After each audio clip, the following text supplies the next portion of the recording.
Bilis na. Ayos. Ayan, pwede. Ha? Pwede na yan. Ayos na yan. Sige, bigyan natin ng pakonsuelo. 1, 2, 3, 4. So ito po, may extension na sila. May dingding na po sa may likuran. Salamat po sa mga tumutulong.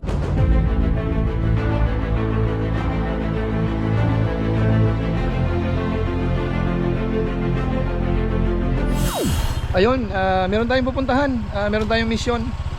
Kung inyong natatandaan, yung tinutulungan po natin dito sa bandang Palsong, yung pamilya na kung saan ay butas-butas yung bahay nila. Di ba ginagawa na po yung bahay? So tingnan ho natin yung update ngayong araw. Ano na nga ba ang status? So yan po ang mimisyonin po natin ngayon, ano? So papunta na tayo. Kasama natin yung pamangkin ko at magmumotor lang kami. Ito ang dadalhin namin. So antabay lang po kayo.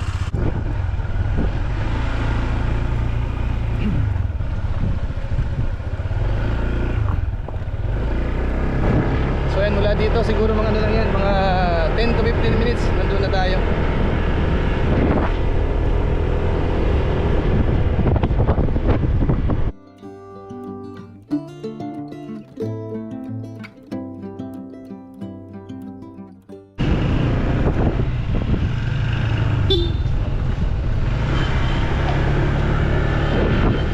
Ayan, malapit na tayo.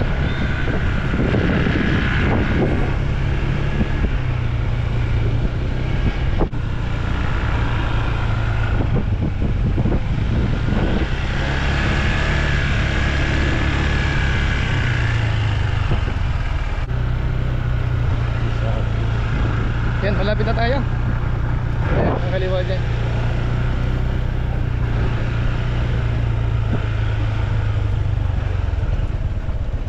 Kaliwa. Kaya yan. Ako sa parkingan. Ayos, mukhang papasok pa tayo. Mukhang kaya.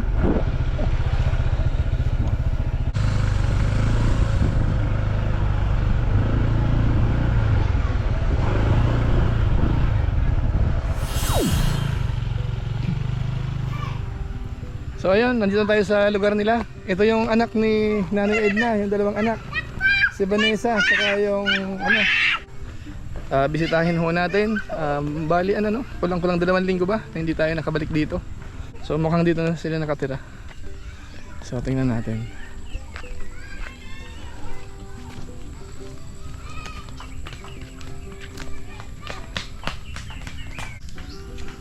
Ayan, tao po. Ano na, kamusta po? Okay lang po, sir. Ayan, anong balita ho dito? Hapon. Anong balita? Ano na po, nalagyan na po ng dingding yung kabila. Pasok So po may kayo, dingding sir. na. So may temporary na kayong ano dyan? Parang partition, cortina. Opo, sir. Nilagyan ko lang po ng kortina. Oo. Magchinelas ka na. Dito na kayo nakatira, Nay? Opo, Dito sir. na? Sige, tingnan nga muna natin dito sa labas. Ayan. Bali, ano, ilang araw na ho kayong dito nakatira? 2 weeks na po, sir. 2 weeks na, Simula dito na kayo nakatira, bali? Opo. Itong 2 weeks.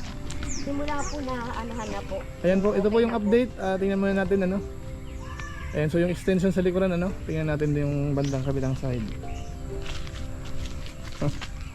Ayan o, ito yung sa pagiliran ano.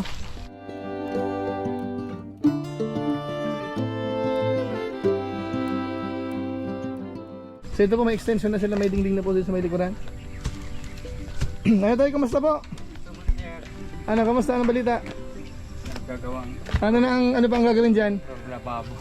Parang ano, dirty kitchen ano? Lagyan ng mga plat. Dito sa labas yan, sa loob? Sa loob? Gagawa ka ng lagay ng mga pinggan. So ayan po ano. So ito po, ito yung ano, para maging dirty kitchen nila, kaya extension sa likuran. So meron na pong ano, meron ng dingding, pero wala pang pintuan dito sa may likuran. Pasok kami, sir. Ayan, so ito naman so medyo ano, mababa lang ano. Ito po. Tapos ito yung pinaka main, yung kabahayan. Naglagay lang sila ng kortina sa loob. Ayan ito. So ito ang ano natin. So dito kayo kakain ano? Opo, sir. Dito sa area na to. So ayan. Ayan po. Ito po ang status ano. Ayan. Tapos dito naman sa may ano, yung CR nila. Ayan, so may ano na, hindi pa wala pang bubong pero hollow blocks din siya. So naumpisan na rin ho. Ano yung bubong mo dito ay? Ano bubong? Hindi pa rin. Tapos yung extension ano na, kawayan na uli. Kawayan yan. So hanggang dito lang ang pinaka base niya. So ayan. So ito daw po mga katuga, mga kalingap natin. Bali i-extend ito, kawayan tapos ano, ang bubong, ganun pa rin kamukha nito, hindi pa din ano. Yan ang gagawin. So halos konting-konti na lang. Itong ano, ito pong bahay nila. So ayan ano. Ito tayo, mag-extend ka pa sa labas? Mag-extension ka pa dyan? Ito ang parang lagay ng pinggan ka mo? Parang patungan ma-extension dito sa labas. Yung kusina, yung gatungan ko. Ang gatungan mo dito rin sa labas? Gatungan ko. So mag-extend ka pa dito? Para hindi sa loob. Oo, kung magluluto ka dito lang sa labas. Dahil kung sa loob pa, mas delikado kung sa loob pa. Walang usok. So yan po mga kalinga pa no. Nakita nyo yung ano, yung update po ng bahay nila. So ayan, interviewin natin si Nanay uli. Opo. So, Ayan, dito tayo ulit sa may maliwanag siguro, Nay. Ayan. So Nay, ano po bali yung ano, yung kailangan talaga sa ngayon, nakakulang pa dyan? yung ano lang po sir, yung pinaka floor mat na lang po sir. Floor mat ang kailangan nyo po? Opo, tsaka po nipa. Ang nipa para doon sa may CR? Opo, at tsaka daw po sa may balkonay para po yung pintuan hindi daw po mabasa. Maglalagay kayo ng parang ano pa sa harapan? Ano, maliit na ano? Maliit na... Maliit lang po sir, yung hindi lang po siya mabasa, yung ano parang lalagyan lang po na extension sir. Na maliit, parang kawayan din, na may Opo, nipa rin ang bubong. Puro kawayan. Parang puro ka ba? Para hindi, yung ano, hindi diretso yung papasok agad. Opo sir. Yung pinto na babasa. Nababasa siya. Pwede naman. Wala naman tayong problema sa kawayan ano? Wala. Maraming kawayan. So ang talagang kailangan yung pambili lang ng ano, ng bubong, ng nipa, ano? Opo sir. Tapos yung floor mat ba ang gusto nyo? Ang... Floor mat na lang sir para wala, hindi na po yan sir. Sige, tingnan natin kung ano mga... Sabi ko, pagawin ko na lang po ng parang kwarto sir kasi yung kurtina. Oo, pwede.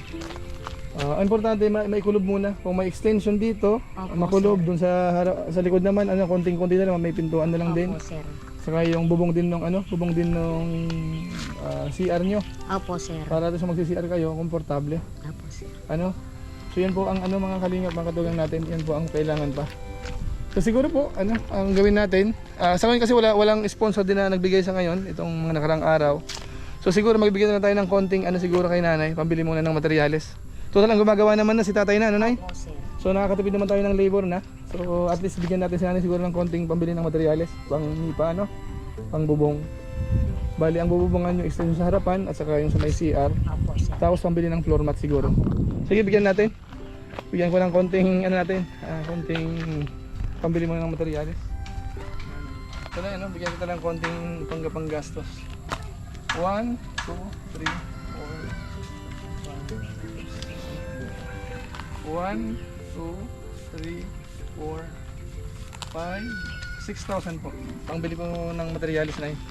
Para mabili muna yung ano nyo, mabili yung pangnipa nyo, bubong nyo. So, yan po. Maraming salamat po sir sa inyo at sa kay Rab po. Maraming salamat po. Tsaka sa tulong po nila sir, eto na po, at sa mga sponsor po ng mga nauna na nagbigay po sa amin.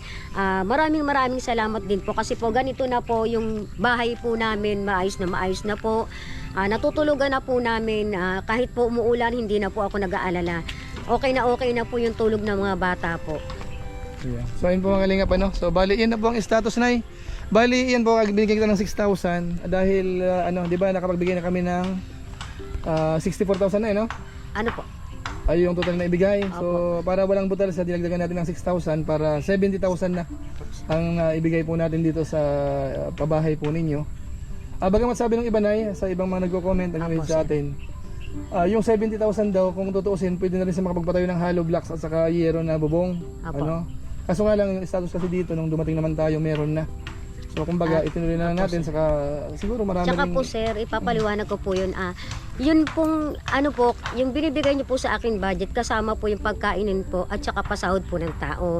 Kaya po talagang kung tutuusin, talaga pong pinagkakasya ko kasi hindi naman po namin talaga pinaghirapan. Kumbaga, malaking tulong na po yun, sir, sa ginagawa niyo po sa amin, sir. Kaya Ibig sabihin po, ay, hindi lang yun napunta talaga sa akin. Ibig sabihin, pati yung mga panggaso nyo rin Opo, po, sir. pagkain, nabawasan din po natin yung binigay Opo, sir. ng mga ilan sa sponsors natin, saka yung mula kay Kuya July, Opo, sir. sana maliwanag po yung mga kalingap, siguro naman po, alam din ng mga viewers natin yan, mga kalingap, kung nagko-comment man tayo na na malaki-laki na rin yung naibigay, kung tutusin pwede ng yero sa hollow blocks, ay siguro mga kalingap, maintindihan din natin yung kalagayan din po nila. Nung nadat na naman natin si nanay, talagang hirap din sila sa buhay, yung kalagayan nila. Kaya kung sakasali man pong magamit yung iba, ay maintindihan na lang po natin. Ang mahalaga po sa atin, nakatulong tayo. Yun na po yun, Tapos meron na silang maliit na bahay dito, bagamat kung pinipintasan ng iba, ang mahalaga sa atin, o mahalaga sa kanila, meron na silang masisilungan. Opo, sir. Maliit man, pero at least komportable sila compared natin doon sa dating bahay po nila na butas-butas. Opo, sir. Po? Bali na yun, dapat sana kasama ko si Alyog TV ngayon Nag-usap na kami. Opo, sir. Kaso nga lang, nung malapit na akong pumunta, parang busy rin siya, so hindi siya natuloy. Usapan sana namin mga kalingap, yung unang nag-vlog sa kanila. Yung Alyog TV po ang shoutout nga pala, Alyog TV. Suportahan din po natin ang kanyang Facebook page at ang kanyang YouTube channel. So dapat po sana magkikita kami ngayon dito para makita niya rin tong status ni nanay. Kaso po hindi natuloy itong itong schedule na talaga. Pero nung mga nakaraan nagtatanong talaga siya. So ayan, shoutout na lang po sa mga kasamahan po nating nagba-vlog din po. So yan po ang update po muna dito po sa bahay ni nanay. Kinabutan natin ng konti muna, pambili lang sa ng materyales. Total si tatay po mga kalingap sa inyong kaalaman, ayan. Masipag naman ho siya, yan mga kawayan yung inaayos niya. Dahil gagawa siya ng parang patungan ng mga pinggan, extension po dito sa may likuran. So marami na siyang kawayan na dito nakuha. So sila po, kung titingnan po natin, nagsisikap din po sila na may ayos din po yung bahay nila mga kalingap. Hindi naman sila yung tipong umaasa sa atin. So siguro po ang tansyado din nila na yung tulong natin halos okay na rin kahit paano. So nagsisikap din po sila mga kalingap. So tayo, ano pa masasabi niyo tayo? Salamat po sa mga tumutulong o kisir. Siya talaga ang naggawang paraan na para maayos yung bahay namin. Maraming salamat po sa mga kasamaan ni Sir. Yan po si tatay, mga kalingap, kababayan po natin. So siguro po sa pamamagitan po niyan, tayo po ipansamantala muna magpapaalam. Siguro tingnan natin after ilang days, tingnan natin kung mabibili ni nanay yung yung bubong na sinasabi niya. So siguro pa rin tayo dito mga kalingap, kahit na halos okay na rin po na ibigay natin.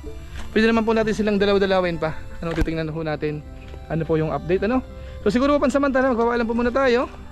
Kita-kita po ulit tayo sa ating mga susunod pang vlog. Maraming salamat sa mga viewers po natin na sumusuporta po sa YouTube channel po ni Kuya July. Kahit paano po, malaking tulong po yan yung panonood po ninyo sa ating channel. Naway huwag kayong magsawang suportahan po ang ating YouTube channel, ang ating Facebook page, at saka po yung ating mga kasamahan sa Team Kalingap, sina Kuya Bala Santos Matubang, sina Kalingap Rab, sina Ruel Obalalag, at saka buong team po, buong Team Kalingap. So maraming salamat po. Muli, kita-kita na lang tayo sa mga sunod pang vlog natin. Mabuhay po ang lahat. Bye-bye po muna. Bye-bye. May hamon yung mga bata rito. Yung marunong, bibigyan ko ng pera. Dali. Sige. Dali na. Sige, sino mo na?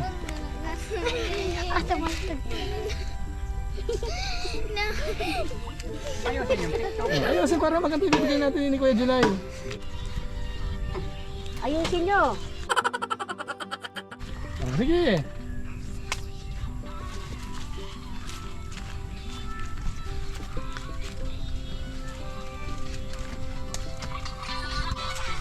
Bilis na. Ayos. Ayan, pwede. Pwede na yan. Ayos na yan. Sige, bigyan natin ng pakonsuelo. Ala. 1, 2, 3. Kulang yung pera ko. Kulang. Yung iba, konti yung iba. Kulang. Kasi kita ng 500. Tig 100 kayo. Tig 100. Sana. Bigyan mo lang silang isa. Sige. Ano sasabihin? Salamat po! Ayan, sige, tuloy na kami. Salamat Bigyan mo yung sir. bigyan mo to kahit hindi to sumayaw. Bigyan mo to.